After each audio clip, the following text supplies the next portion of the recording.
I am Mansoor Ali Khan. I contested the 2024 Lok Sabha elections from Bangalore Central. I was the candidate for Indian National Congress, and this is exactly the same constituency with Rahul ji exposed the vote chori. When Rahul ji came up with the exposure of vote chori, we all realized and felt that if the elections in India are fair enough. We have done a research going through data for two states, Maharashtra and Bihar.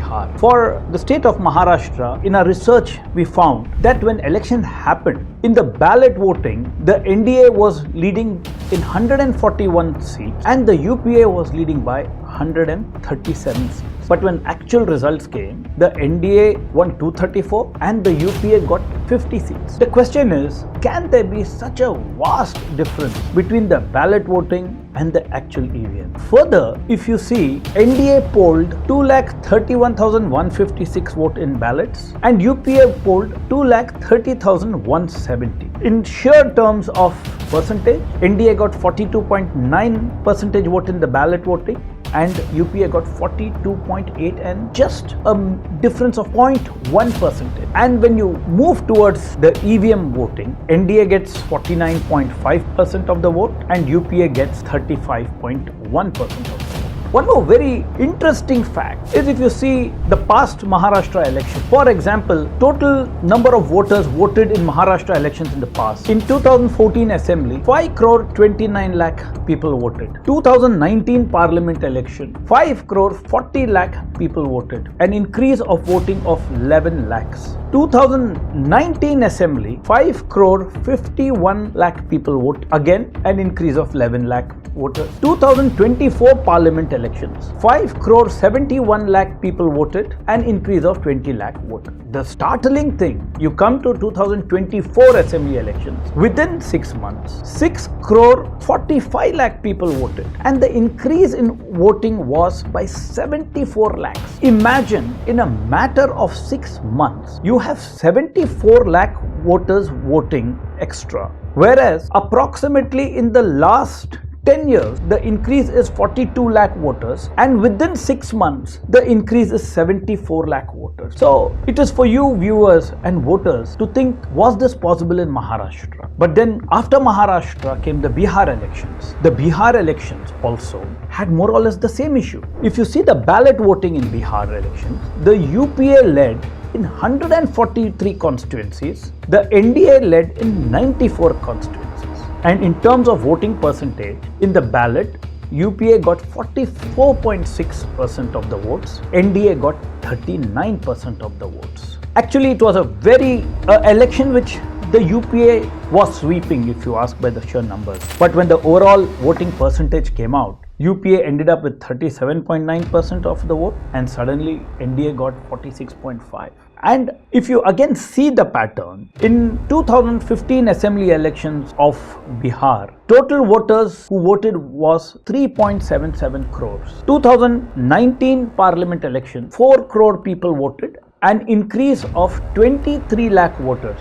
Again, when you come to 2020 assembly election, 4.21 crore people voted, an increase of 21 lakh voters. 2024 parliament election, 4.34 crores voters have voted, an increase of 13 lakh voters. And again, same pattern, a startling pattern. Come 2025 assembly elections, 5.02 crore voters have voted, that is an increase of 68 lakhs. For 10 years, you have approximately 57 lakh voters increase.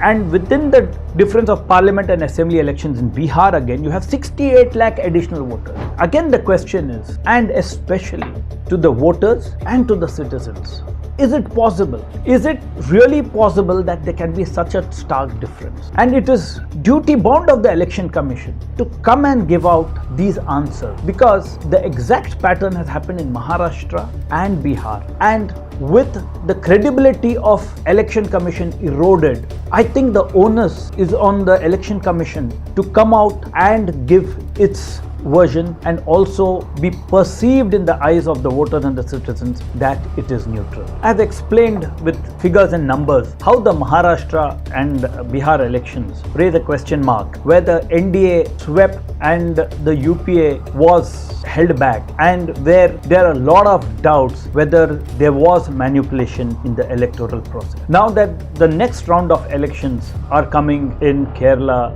Tamil Nadu, Assam, the opposition parties should be more careful, and in my next video I will explain what possibly the opposition parties and candidates should do to make sure this is a fair election in a very unfair atmosphere caused by the Election Commission.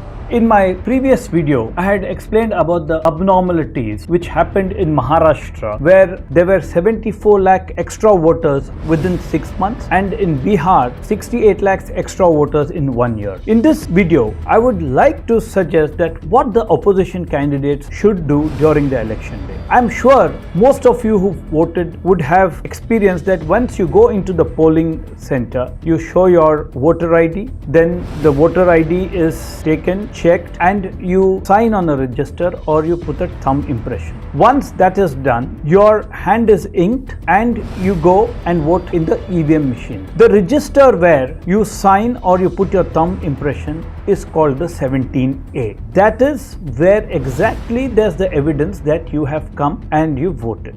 EVMs were introduced in 2008. Now let's relook how the Election Commission counted the number of votes polled in the particular booth. It was 17A. What is 17A? If you recall, earlier in the video I have explained about a register when you go into the polling booth, where you do your signatures or a thumb impression. Then the election officer validates your vote, and end of the day it is tabulated that how many people have signed the register, and the total number of signatories in the register are the valid votes. It was simple, but now the process is a little different. In the EVM era, end of the polling time, the polling officer goes to the EVM machine. There is a button which he presses which gives the total number of polled votes. That is 17C. Suppose there is a difference between 17A and 17C. What is the standard operating protocol or SOP? No, there is no procedure or protocol if there is any difference between 17A and 17C. After analyzing the data of Maharashtra and Bihar election, I